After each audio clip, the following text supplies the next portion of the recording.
Good evening, fellow Toastmasters and distinguished guests. Good evening. Welcome everyone to Mid-Valley Toastmasters Talk Show Series number 1. Grammar can be a very challenging part of English language learning. What do we need to do to improve on our grammar? Every other time when we try to fill up the agenda, I face difficulties in getting a grammarian. Are we fearful of this? Why? Why do we have the problem of getting a grammarian? But this problem doesn't happen to one of our members. We are very fortunate to have a professional English teacher with us in the club, and he's none other than our member, Mark Kamshi. Let us give him a round of applause today. Yes, we're happy to have him with us, and I'm sure he can share with us some insights on how to become a good grammarian and to improve our grammar. Mark, Yes. just as a start, can you tell us what is grammar? Maybe you can start to give some information about this. Grammar, how do you define grammar?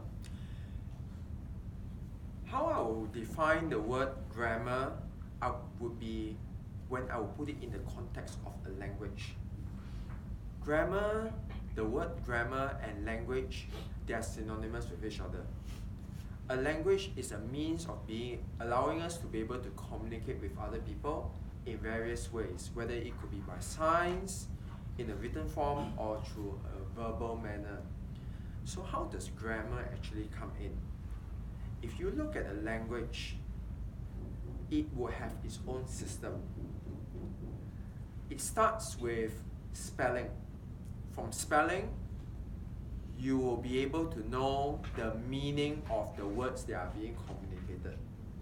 And the alphabets themselves, they are literally symbols that shape meanings. Then after people know more words, more meanings, and they put them together, they will have a wide range of meanings, which I will put it as vocabulary. When there are more words and more meanings at their disposal, they will be able to communicate in a better manner. So after spelling and vocabulary, we have grammar. And grammar is literally a language system. So a language system allows us to be able to communicate in line with the system of the language itself. There are rules where we have to follow. Using English as an example, we have different areas of grammar such as nouns, verbs, adjectives, adverbs, tenses, pronouns, and so on and so forth. So all these, when you put them all together, all these elements constitutes parts of the language system, and we put it in a simple word, grammar. Thank you very much. What you are actually trying to refer to is that is a certain rules or system, that which word will come first before we actually, is that right? Yes, that's right. Yeah. Okay, but rules being rules, but when you communicate at time, you tend not to follow the rules, right? Yes, that's true. So we will kind of create some confusion in our conversation, even though that we know we are supposed to follow the English language rules Yes. in order to have a perfect grammar. Mm-hmm. How do we actually try to overcome on that? I would say that if you want to get something right, it has to start from the root.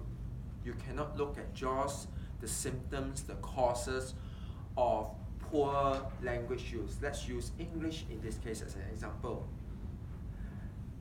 Before moving into grammar, you need to know your spelling. And spelling, it may seem commonplace to us. But let me give you an example here in Malaysia. Most people would say that if they are poor in a language, they will want to go for tuition. And we know what the word tuition means, which is for us to be able to improve our language use or to improve our knowledge in a specific subject. But the problem is this. We know the spelling is Tuition, and yet we are so used to saying the word tuition. If you look into the Oxford Dictionary, you will find that it is not pronounced as tuition. It is pronounced as tuition. Let me use another example. In the Chinese education system, there's a well-known educator. His name is Kong Zi in Chinese. But when translated into English, the way this famous educator is named, the spelling of his name is Confucius. It is very easy to make the assumption that with this spelling, you will pronounce his name Confucius. But the thing is this, if you look at the dictionary and you look at the normal English alphabet, that is correct, the spelling is correct. But what about the pronunciation? The pronunciation is different. It uses the International Phonetic Alphabet. And using the International Phonetic Alphabet, the way we pronounce Confucius is Confucius. So, using both examples, tuition, we should be pronouncing it as tuition, and instead of saying Confucius, we should pronounce the word Confucius. So, knowing that there are differences in the way we pronounce the words,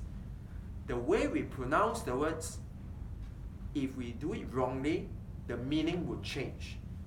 The same thing will apply to the spelling, whereby the spelling of words reflect the meanings of those words. We need to get this right first before we do something else.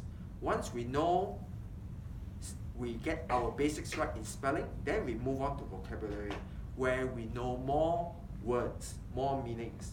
And from there on, then we move on to grammar.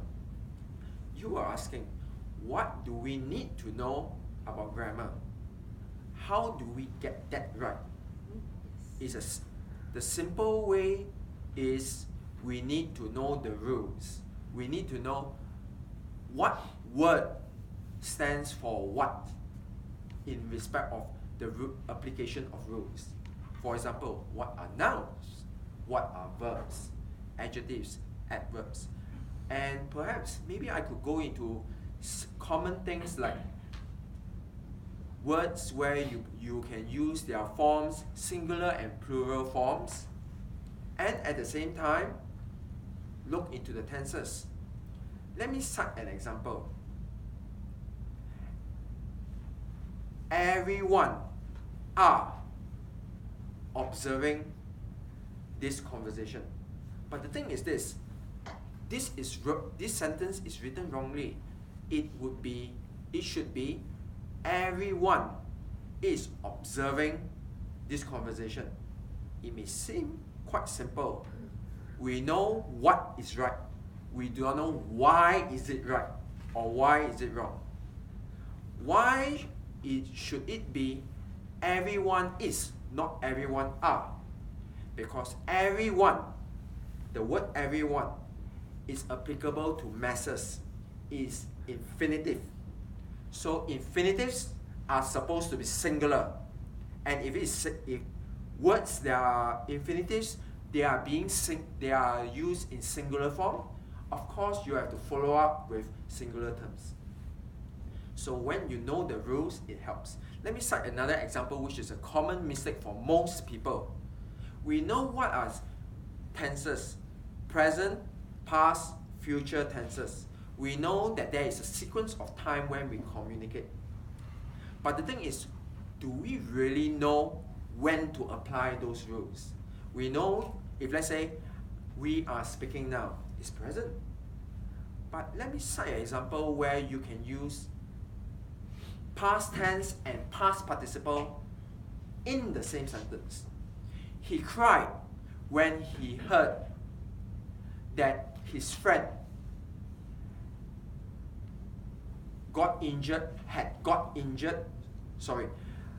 He cried when he heard that his friend had an accident. If you notice, the first part of the sentence, I was using simple past tense. But when you use the second part of the sentence whereby there is an accident, it's a different sequence in time. So therefore, we use a participle to differentiate the time sequence because both are not happening at the same time. So if you know the rules and you know how to apply it, that's when your grammar skills becomes very strong. Thank you, Mark, for giving us more examples, that give us more clarity. I would like to move on to next questions. Learning, we are always through reading and writing. But what about listening from radios to make life a bit more fun, learning? Do you agree on that? I quite agree on that because, first of all, let's look at the young generation. But of course, it's not just for the young, it can be applicable for any of us. If we are just learning languages, not just English, but any language, and we work hard in order to understand the rules, understand the system, understand the meanings of the words, where is the joy in learning the languages? Let me cite an example. My wife, she's good in languages. When she was young, in high school, she excelled in Malay, Chinese, and English languages. In order to get a very high score, she worked harder in the subjects that she was strong in. So what she did was, she would watch television drama in English every day for 1 hour. That's because she enjoys watching drama.